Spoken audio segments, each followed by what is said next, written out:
Just an amusing rush through of some of the ships that Peter Pig does. Now, here's the new Ironsides. Massive ship. Probably a bit big for most games, but it's a massive ship. Lots of guns, armour, all sorts of things. I'll just randomly go through them. Here's a nice little one, the General Sumter.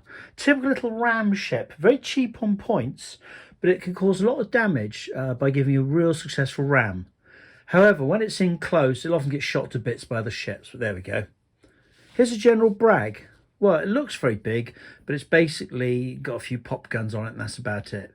So it's a typical side paddler, converted to have a couple of guns on it, and good luck to it in action. There's the Monitor.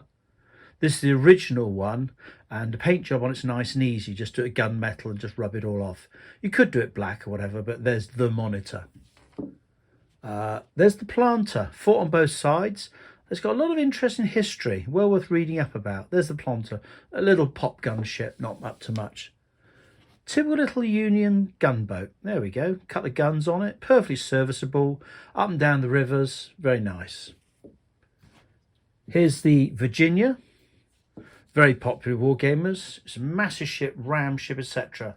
Most of the front and rear deck would almost be submerged in action because it lays so low in the water.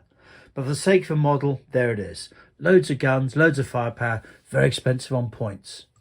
Here's the Black Hawk, Admiral Porter's flagship. Often some of the black on it is falsely painted gun ports, but it had some troops on board. It's a nice flagship, very pleasant to be on. It's traditional river gambling paddle boat, lovely. Now some other interesting ones. Here's a newish one here.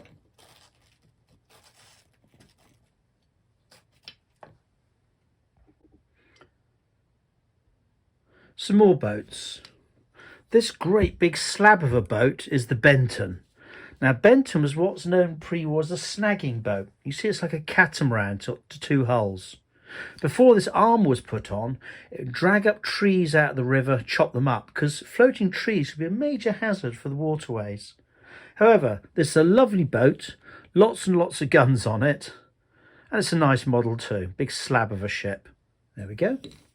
Next up, now, this is the Canonicus. There's quite a lot in the Canonicus class. This is probably the best single-turreted monitors the Union had. Good visibility, pilot house on top of the turret. Good hull, nice and watertight. Couple of 15-inch smoothbore guns. Marvellous. That's good in the game too. Now here's an interesting one. Here's the CSS Calhoun, or the USS Calhoun, fought on both sides. Standard paddler boat, there we go. Not many guns on it, but a nice model and not too expensive in terms of the points in the game. There it is, that's the Calhoun. All these are 1/600th.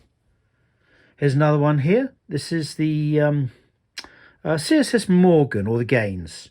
Very effective ship, plenty of guns on it. You see them stuck on the deck there.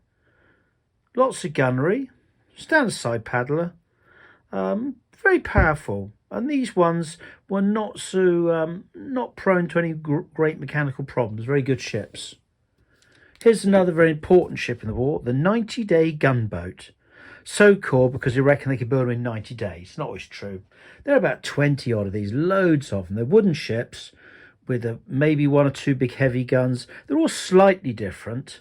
This one's got a heavy gun midships and a couple of smaller guns on the flanks. But very common. They used it to help cordon off the Anaconda plan, keep Confederacy all bottled up.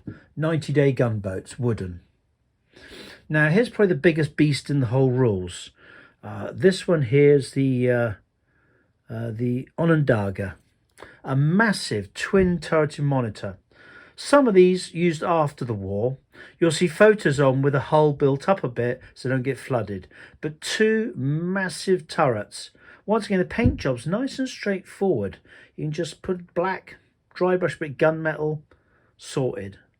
Lovely boat, but in the game it's probably a little bit too powerful, but there we go. Another interesting ship, here we are. This is the Ozark, a single turreted monitor. There's the crew accommodation. The rear of the ship's got the little outside toilets on. You can have a poop in there, whatever. Plenty of guns on it, nice big boat, and quite good under hammering iron. Here's another interesting one. This is a Manassas. Manassas, I think it was the Enoch Paw, and it was an original tugboat icebreaker. It had a 2-funnel configuration and a 1-funnel. We've done it as the 1-funnel one. It's amusing because it's got one gun at the front, which is hoisted up mechanically. So it's one heavy gun. It's a superb ram ship. It never did an awful lot in the war, but it's a nice model to use. And in the game, I don't think it's that many points. There we go. It's a ram. It's a fast ship. 830 points, 870 points. So, and a nice little model too. There's a sample of the ships we have. Or one other one that might be of interest. Here's a blockade runner. You see it's very long and slender.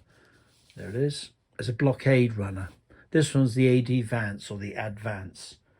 These things can make a huge amount of money. Not much use to the Confederacy because it tended to trade in things like luxury goods rather than arms and equipment, which they actually needed. There's a lot of selfishness going on. Another one here is the Arkansas. There's the Arkansas, Bill Clinton's Ironclad. The Arkansas was a very, very powerful ship. Lots of guns on it. It was tough and very solid. Arkansas.